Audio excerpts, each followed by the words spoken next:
பதிவிப்பார்கள்.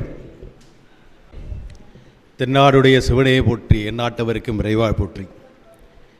எம்பெருமான் ஈசனுடைய திருப்பாதங்களிலே 24வது கலந்தாலோசனை கூட்டத்தினுடைய தலைமை பொறுப்பேற்று நடத்தி கொண்டிருக்கக்கூடிய வேலூர் பகுதியைச் சேர்ந்த அருமை சகோதரர் ஐயா தேவதாஸ் அவர்களே, தலைவராக பொறுப்பேற்று முதல் கூட்டத்தினை எம்பெருமான் ஈசனுடைய பாதங்களிலிருந்து துவங்குகின்ற மதியாருக்குரிய அன்பு தலைவர் எங்களது வழிகாட்டி அண்ணன் எஸ்பிஎன் சத்தியமூர்த்தி அவர்களே,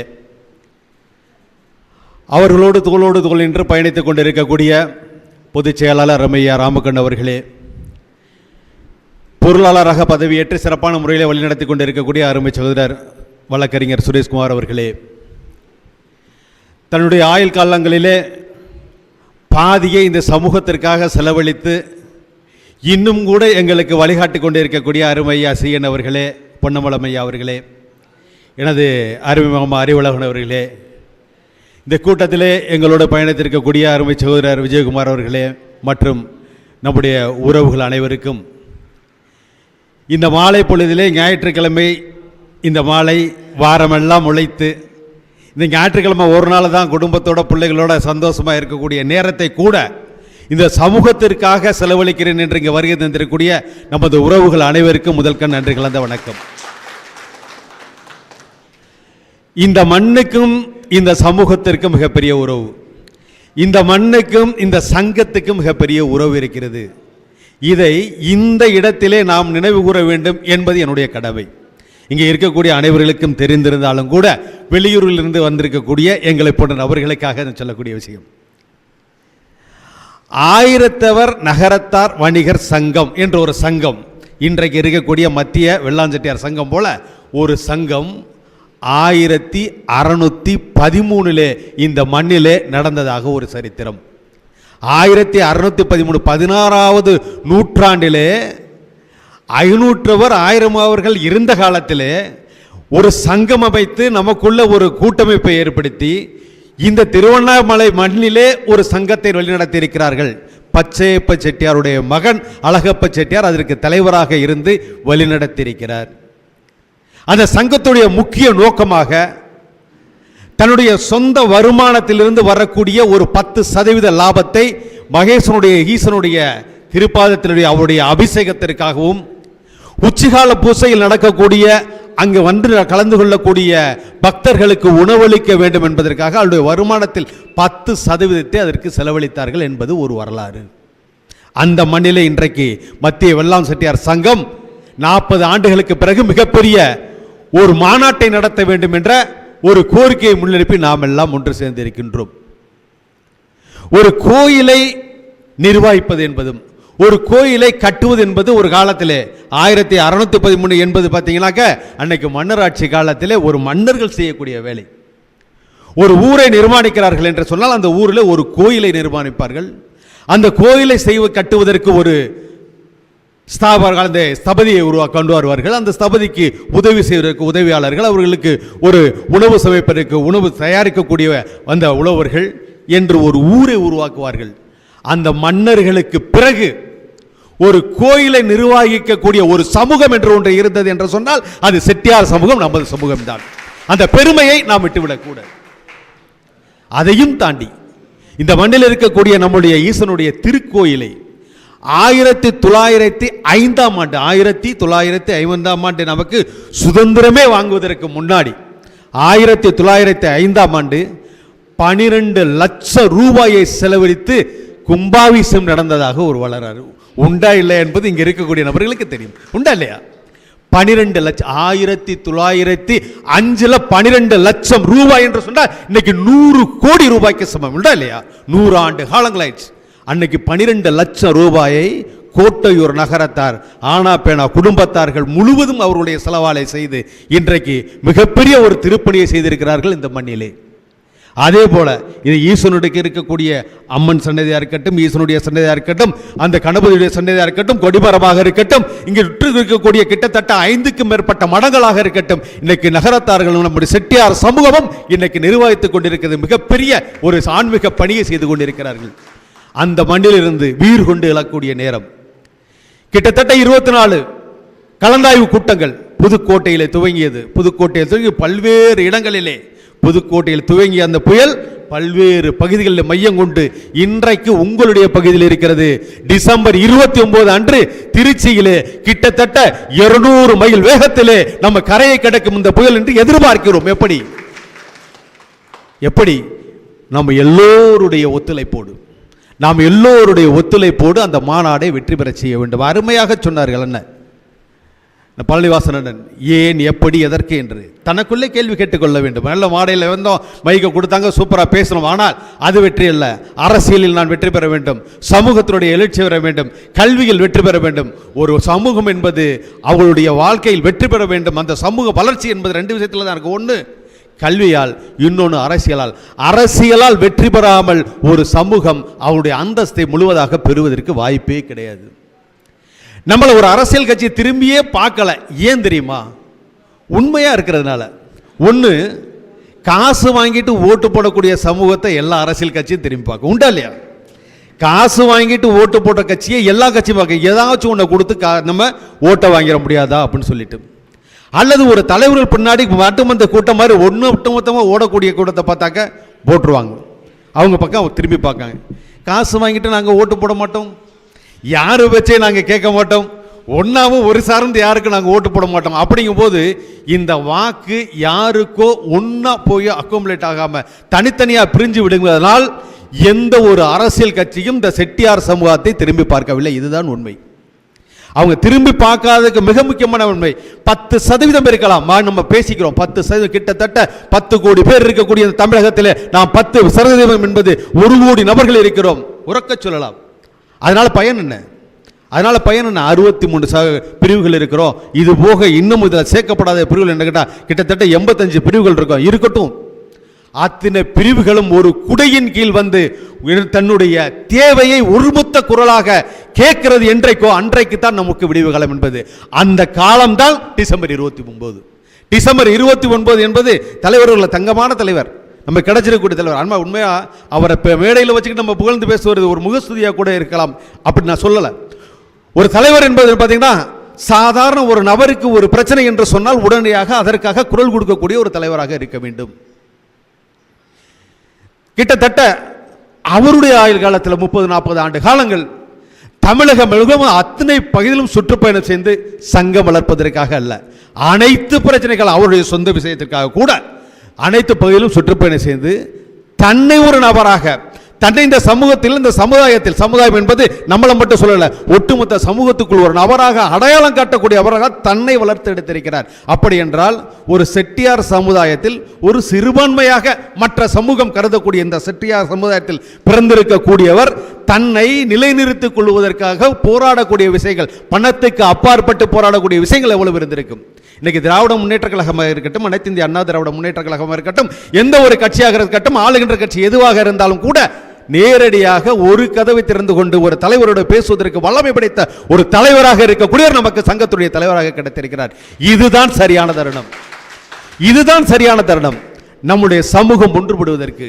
ஏதோ ஒரு கடைக்குடைய நாகர்கோயிலில் ஒரு பிரச்சனை, நாகர்கோயிலில் ஒரு கிராமத்தில் ஒரு பிரச்சனை நடக்கிறது.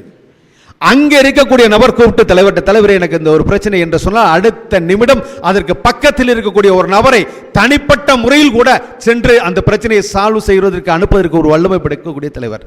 ஒரு எடுத்துக்காட்டு, புதுக்கோட்டை மாவட்டத்தில் நமனசமுத்திரம் அப்படிங்கிற ஊரில் பார்த்தீங்கன்னா இப்போ ஒரு 10 நாளைக்குள்ள ஒரு சம்பவம், வாழ்க்கையில் எந்த ஒரு மனிதனுக்கும் நடக்கக்கூடாத சம்பவம், அதை விட எந்த ஒரு சமூகத்திற்கும் நடக்கக்கூடாத ஒரு தர்ம சங்கடமான ஒரு சமூகம் நம்முடைய சமூகத்திற்கு நடக்கிறது.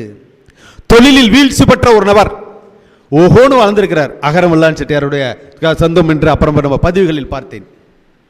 தொழிலே ஓஹோ என்று வளர்ந்தவர் ஸ்டீல் பிசினஸ் பண்ணிட்டு இருந்தார். கிட்டத்தட்ட 5 கோடிக்கு மேல் அவர் தொழிலில் நஷ்டம். அந்த நஷ்டத்தை ஈடுகட்ட முடியலை, அந்த நஷ்டத்தை எதிர்கொள்ள முடியலை, அதை அடுத்த கட்டத்திற்கு எடுத்து போக முடியல. அதிலிருந்து மீண்டு வர முடியாமல் தன்னுடைய குழந்தைகள், மகன், தன்னுடைய மனைவி, தன்னுடைய தாயார் உள்பட ஒரே காருக்குள்ள 5 பேரும் விஷமறிந்து இறந்து விட்டார்கள். இது இதை விட ஒரு கொடுமையான சம்பவம் ஒரு மனிதனுக்கு நடக்க முடியாது. நல்லா யோசிச்சு பாருங்க சார். ஒரு சம்பாதிக்கிறது எதுக்கு, வாழ்றது எதற்கு? ஒரு குழந்தையை பெற்று 20 வயசு அந்த பொண்ணுக்கு, 17 வயசு அந்த பையனுக்கு. அவரை பெற்ற தாயாரும் கூட அந்த வண்டிக்குள்ள தான் இருக்கார். கிட்டத்தட்ட 30-40 ஆண்டு காலங்கள் வாழ்ந்த தன்னுடைய மனைவி, அத்தனை பேரும் ஒரு கடினமான முடிவு எடுக்கிறார்கள் என்று சொன்னால், நாம் ஏதோ ஒரு இடத்தில் இன்னமும் கூட தவறு செய்து கொண்டே இருக்கிறோம். நாம் எல்லாம் ஒன்றுபட வேண்டும் என்று, ஒற்றுமை வேண்டும் என்று கேட்கக்கூடிய இந்த நேரத்தில் கூட ஏதோ ஒரு தவறை செய்து கொண்டே இருக்கிறோம் அப்படிங்கிறத நாம் உணர்ந்துக்கணும். அந்தந்த பகுதியில் இருக்கக்கூடியவர் முதலிலே நமக்குள்ளே ஒற்றுமையாக இருக்கணும். நமக்குள்ளே இருக்கக்கூடிய பிரச்சனைகளை, அவருக்கு தேவையான உதவிகளை செய்ய தயாராக இருக்க வேண்டும். சார், யாரும் வீட்டிலேருந்து 5 கோடி எடுத்து கொடுக்க வேணாம், 10 கோடி எடுத்து கொடுக்கலாம், எதுவும் வேணாம் சார். உன்னால முடியும் அப்படின்னு சொல்லி அவருக்கு ஒரு ஆறுதலை சொல்வதற்கு ஒரு நபர் இருக்கிறார் சொன்னால், இந்த கடினமான முடிவை அந்த ஆள் எடுத்திருக்க மாட்டார். இல்லை, தன்னுடைய கஷ்டத்தை மற்ற இடத்துல சொல்ல வேண்டும் என்ற எண்ணம் அவருக்கு இருந்திருந்தது சொன்னால், பகிர்ந்து கொள்ளக்கூடிய உணர்வு அவருக்கு இருந்திருந்தது சொன்னால், இந்த கடினமான முடிவை அவர் எடுத்திருக்க மாட்டார். ரெண்டுமே இல்லை. எப்போதும் என்ன இருக்கும், நம்மளோட விஷயம், நம்மோட பிள்ளை, நம்மோட குடும்பம், நம்மளோட தொழில், நம்மளோட சார்ந்து, அவ்வளவுதான். பக்கத்தில் இருக்கக்கூடிய 3வது வீட்டுக்காரர், நம்ம சொந்தக்காரர் இருந்தாலும், பங்களையா இருந்தாலும், மாமனார் இருந்தாலும், மச்சான் இருந்தாலும், அவனுடைய கஷ்டத்தை பற்றி நாம் எதிர்பார்க்கவும் இல்லை, திரும்பி பார்க்கவும் இல்லை. அவனுக்காக உதவி செய்ய வேண்டும் என்ற எண்ணத்தை கூட நமக்கு செய்யலாம். இது உண்டோ இல்லையோ, உங்களும் நிறைய பேர் அந்த மாதிரி இருக்கலாம், அவங்களுக்கு உதவி கூட செஞ்சிருக்கலாம். நான் செய்யல தவறாக இருந்தால் மன்னிச்சுக்கணும். இருந்தாலும் கூட இது நம்மளுக்குள் இனிமேலாவது ஏற்பட வேண்டும். நம்மளுடைய சொந்தம், நம்மளுடைய உறவு மற்ற பிரிவாக கூட இருக்கட்டும். காலையில் அண்ணன் போய் ஒரு கூட்டத்தில் கலந்துட்டு, சுப்பிரமணியம் செட்டியார்கள் சங்கம் அவரு பார்த்தீங்கன்னா இன்னைக்கு திமுகவில் இருக்கக்கூடிய மிக முக்கியமான ஆள் ராஜன் செட்டியார் பார்த்தீங்கன்னா சுப்பிரமணியத்தில் சொத்து பாதுகாப்பு உறுப்பினராக காலங்காலமாக இருந்துகிட்டு இருக்கிறார். அவர் நினைச்சிருந்தா அவர் பார்த்தீங்கன்னாக்க ஒரு மேல்சபை உறுப்பினர் ஆக்கி எம்பி ஆக்கியிருக்கலாம். ஒரு சீட்டை கொடுத்து நம்ம ஓட்டு போடுறோமோ ஓட்டு போடலையே, ஜெயிக்கிறோமோ ஜெயிக்கலையோ, மேல் சபை ஆக்கிறதுக்கு வாய்ப்பு இருக்குது. ஒரு மந்திரி ஆக்கியிருக்கலாம், ஒரு காலம் இருக்குது. ஆனால் அதை அந்த கட்சி செய்யவில்லை. ஆனால் அவர் என்ன செஞ்சிருக்காரு தெரியுமா?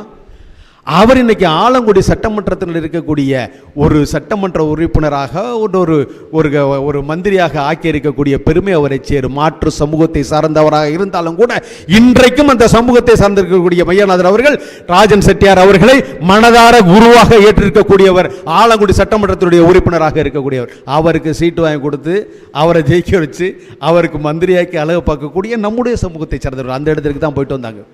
ஆனால் நமக்கு இல்லை, நமக்கு அந்த இடத்துல அரசியலால் நாம் விழிப்புணர்வு பெற வேண்டும். நம்முடைய சமூகம் அடுத்த நிலைக்கு போக வேண்டும் என்று சொன்னால் அரசியலில் நாம் ஒரு முக்கிய இடத்துக்கு, நாளைக்கு சட்டமன்ற உறுப்பினராக அண்ணா வந்துடணும், பக்கத்தில் இருக்க ஒரு கும்பகோணத்தில் அவருக்கு ஒரு சீட்டு வாங்கி கொடுத்துடணும், இந்த ஒரு விஷயத்திற்காக சொல்லலை. யார் வேணாலும் ஆகட்டும். அவர் நம்முடைய தலைவர் அவர்கள் சட்டமன்ற உறுப்பினராக ஆக வேண்டும் என்று சொன்னால் சங்கத்தை ஏற்படுத்தி எல்லாத்தையும் ஒற்றுமைப்படுத்தி தான் இல்லை. கண்டிப்பாக அதுக்கு சீட்டு வாங்கி ஜெயிக்கிறதுக்கு அவருக்கு வாய்ப்பு இருக்கு, எல்லா வல்லமையும் இருக்கு. இருந்தாலும் கூட நமக்கு இல்லை என்றாலும் கூட இந்த 234 சட்டமன்ற தொகுதியில் கிட்டத்தட்ட 40 சட்டமன்ற தொகுதிகளுக்கு மேல் வெற்றியை நிரூபிக்கக்கூடிய ஒரு பெரும்பான்மை இருக்கக்கூடிய சமூகமாக நாம் இருக்கோம். 40 சட்டமன்ற தொகுதிக்கு மேல். அப்ப அங்க யாரோ ஒருத்தர், எந்த கட்சினாலும் இருங்க, திமுக வருங்க, அதிமுக வருங்க, காங்கிரஸ் இருங்க, பிஜேபி இருக்க, இன்னைக்கு நாளைக்கு மது ஒழிக்க போற விசிகாக்கள் கூட இருக்கு, எந்த கட்சியில வேணாலும் இருங்க. ஆனால் அரசியல் என்பது உங்களுக்கு விருப்பம். ஆனால் சமூகம் என்று சொன்னால் செட்டியார் என்ற உணர்வோடு அவர்களுக்கு இருப்பார்களே, ஆனால் அந்த உணர்வு நமக்கு போரும். அவர்களை வெற்றி பெற செய்து நமக்காக ஒரு குரல், எங்கே ஒரு சமூகத்திற்கு ஒரு இழிவு நடந்து விட்டது, ஒரு பிரச்சனை நடந்து விட்டதால் அவருக்கு சட்டமன்றத்தில் ஒரு குரல் கொடுப்பதற்கு ஒரு நபர் நமக்கு தேவை, நாடாளுமன்றத்தில் குரல் கொடுப்பதற்கு ஒரு நபர் தேவை. அந்த ஒரு சூழ்நிலை எதிர்பார்க்க வேண்டும். மாநாடு மிக சிறப்பான முறையில் ஏற்பாடு நடக்கிறது. இன்னும் என்னென்ன செயல் திட்டங்கள் இருக்கிறது என்பது அறிவிக்கப்படவில்லையே ஒழிய அனைத்து திட்டங்களும் திட்டமிடப்பட்டிருக்கிறது. எப்படி வாகனங்களை ஏற்பாடு செய்ய வேண்டும், எப்படி மக்களை ஒன்று திரட்ட வேண்டும், எப்படி அவர்களை வரவேற்க வேண்டும், உணவு எப்படி அவர்களுக்கு வழங்க வேண்டும், திருப்பி அனுப்பும் போது பத்திரமாக அவர்களை எப்படி கொண்டே சேர்க்க வேண்டும் என்பதிலிருந்து ஒன்றுக்கும் தனிப்பட்ட கமிட்டி என்பது அமைப்பதற்கான ஏற்பாடுகள் நடந்து கொண்டிருக்கிறது. அதே மாதிரி அருமை சகோதரர் சொன்னாங்க, நம்ம சமூகத்திற்கு ஏதாவது ஒன்று செய்யணுங்க, ஒரு பேங்க் வேணுங்க, ஒரு காலேஜ் வேணுங்க, எல்லா திட்டமும். அதனால தான் முதலிலே மத்திய வெள்ளாம் செட்டியார் நல்ல அறக்கட்டளை துவக்கப்பட்டிருக்கிறது. இந்த சங்கத்தினுடைய தலைவராக வருவதற்கு முன்னாலே அந்த அறக்கட்டளையுடைய தலைவராக ஆக்கி அவருடைய பெரும் நோக்கத்தோடு பெரிய சிந்தனையோடு அந்த அறக்கட்டளை நிறுவப்பட்டிருக்கிறது. கண்டிப்பாக அதாவது இந்த சமூகத்தில் இருக்கக்கூடிய அடுத்த கட்ட தலைமுறைகள் அடுத்த லெவலுக்கு வளரணும் அப்படின்னு சொன்னா அரசாங்கத்தில் இருக்கக்கூடிய உயர் பதவிகள் அவங்களுக்கு வர வேண்டும். எல்லாரும் படிக்கிறாங்க, ஒரு யூஜி ஒரு டிகிரி படிச்சிடறோம், ஒரு பொம்பளை பிள்ளை ஒரு டிகிரி படிச்சிருது, பையனை இன்னொரு டிகிரி சேர்த்து ஒரு பிஜியை படிக்க வைக்கலாம், இவ்வளோட போறாங்க. அடுத்த கட்டமாக வேலை வாய்ப்பை பெறுவதற்கு என்ன செய்யலாம், அரசாங்கத்தினுடைய நம்மளுடைய ஒரு பணியாளராக ஆகுவதற்கு என்ன செய்யலாம் என்பதற்கு வழிகாட்டுவதற்கு தேவையான விஷயங்கள் டிஎன்பிஎஸ்சி எக்ஸாமாக இருக்கட்டும், சென்ட்ரல் கவர்மெண்ட்டில் இருக்கக்கூடிய ரெக்ரூட்மெண்ட் போர்டில் இருக்கக்கூடிய ரயில்வேயாக இருக்கட்டும், இன்கம் டேக்ஸாக இருக்கட்டும், இந்த மாதிரி எல்லா விஷயத்திலும் வழிகாட்டுதல் அப்படிங்கிற ஒரு விஷயத்தை செய்யணும். மாநாட்டுக்கு பிறகு இருக்கக்கூடிய திட்டங்களாக இருக்கிறது. ஐஏஎஸ் அகாடமியிலிருந்து அவங்களுக்கு தேவையான பயிற்சிகள் கொடுக்கறதுலேருந்து அருமை சகோதரர் ரவிக்குமார் கூட இடையில சொன்னாங்க, டிஎன்பிஎஸ்சி எக்ஸாமில் இருக்கக்கூடிய அனைத்து மெட்டீரியல் நான் இலவசமாக கொடுக்குறேன் அப்படின்னு. இந்த மாதிரி ஒரு திட்டங்களை எல்லாம் நம்முடைய அறக்கட்டளை அப்படிங்கிறது முன்னெடுத்து செல்கிறது. அதே மாதிரி நம்முடைய சமூகத்தில் இருக்கக்கூடிய புதிதாக தொழில் தொடங்கக்கூடியவர்கள் அவர்களுக்கு தேவையான எந்த விதமான உதவிகளை செய்ய வேண்டும் அந்த விஷயத்தை செய்வதற்கு தேவையான அந்த வங்கிகள் துவங்குவதற்கு தேவையான அடிப்படை வேலைகளும் மத்திய மாநில அரசாங்கத்தினுடைய திட்டங்கள், அந்த திட்டங்கள் உங்களுக்கு சென்று சேருவதற்கு நிறைய இருக்கு. ஒரு என்டர்பிரனர் நியூ என்டர்பிரனர் இருக்கிறார், புதிதாக தொழில் தொடங்குவதற்கு ஒருத்தர் இருக்கிறார் அப்படின்னாக்கா அவங்களுக்கு 0% இன்ட்ரெஸ்ட்ல எந்தவித கொலட்ராலும் இல்லாமல் கூட கடன் கிடைக்கிறதுக்கெல்லாம் திட்டங்கள் இருக்கிறது. அதையெல்லாம் முதலில் மற்றவர்கள் செய்யும்பதற்கு வாய்ப்பு இருக்கும் பொழுது நாமளும் அதுக்கு செஞ்சு கொடுக்க வேண்டும் என்ற எண்ணம் எனக்கும் கூட இருக்கிறது. ஏனென்றால் சொன்னால் நானும் ஒரு அரசியல் கட்சியிலே பாரதிய ஜனதா கட்சியிலே மாநிலத்துறை செயலாளராக இருக்கிறேன். கிட்டத்தட்ட 100க்கும் மேற்பட்ட திட்டங்கள் மக்களுக்கு சென்று கிடைத்த திட்டங்கள் இருக்கிறது. ஒரு தனியாக ஒரு நபர் முதல் முறையாக தொழில் துவங்குகிறார் என்று சொன்னால் அந்த தொழிலுக்கு எந்தவித கொலட்ராலும் இல்லாத கோடிக்கணக்கான ரூபாயை கிட்டத்தட்ட 35% 50% சப்சிடியோட உங்களுக்கு கிடைக்கக்கூடிய திட்டங்கள் இருக்கிறது. அது யார் கொண்டு கொடுப்பா? நாம நம்மருக்கு முதல் கொடுப்போம் என்றது எண்ணத்தோடு உங்களிடத்தில் எந்த விதமான எதிர்பார்ப்பும் இல்லாமல் இந்த கூட்டம் உங்களிடத்தில் தேடி வந்திருக்கிறோம். அங்கே இருக்கக்கூடியவர்களுக்கு பல்வேறு சிந்தனைகள் வரலாம். இந்த தலைவர் ஏதோ விஷயமா நாளைக்கு சட்டமன்றத்தில் அவர் எம்எல்ஏ ஆகி மந்திரியார் ஆசைப்பட்டு வந்திருக்காரா, அவர் அப்படி வந்திருக்காரு, யாரும் அப்படி இல்லை. ஆனால் நம்மளவர் ஒருத்தர் வர வேண்டும் இந்த தமிழகம் முழுவதும் என்ற எண்ணத்தில் ஒட்டுமொத்த கருத்தோடு சுயநலம் இல்லாமல் பொதுநலத்தோடு இந்த சமூகத்தோடு ஒற்றுமை என்பது இன்று இல்லை என்றால் நாளை இல்லை என்ற நோக்கத்தோடு வந்திருக்கிறோம். கண்டிப்பாக மீண்டும் ஒரு முறை உங்களை சந்திப்போம். இந்த மாநாடு வெற்றி பெற உங்களுடைய ஒத்துழைப்பு எங்களுக்கு தேவை என சொல்லி நல்ல வாய்ப்புக்கு நன்றி கூறி விடைபெறுகிறேன். நன்றி, வணக்கம்.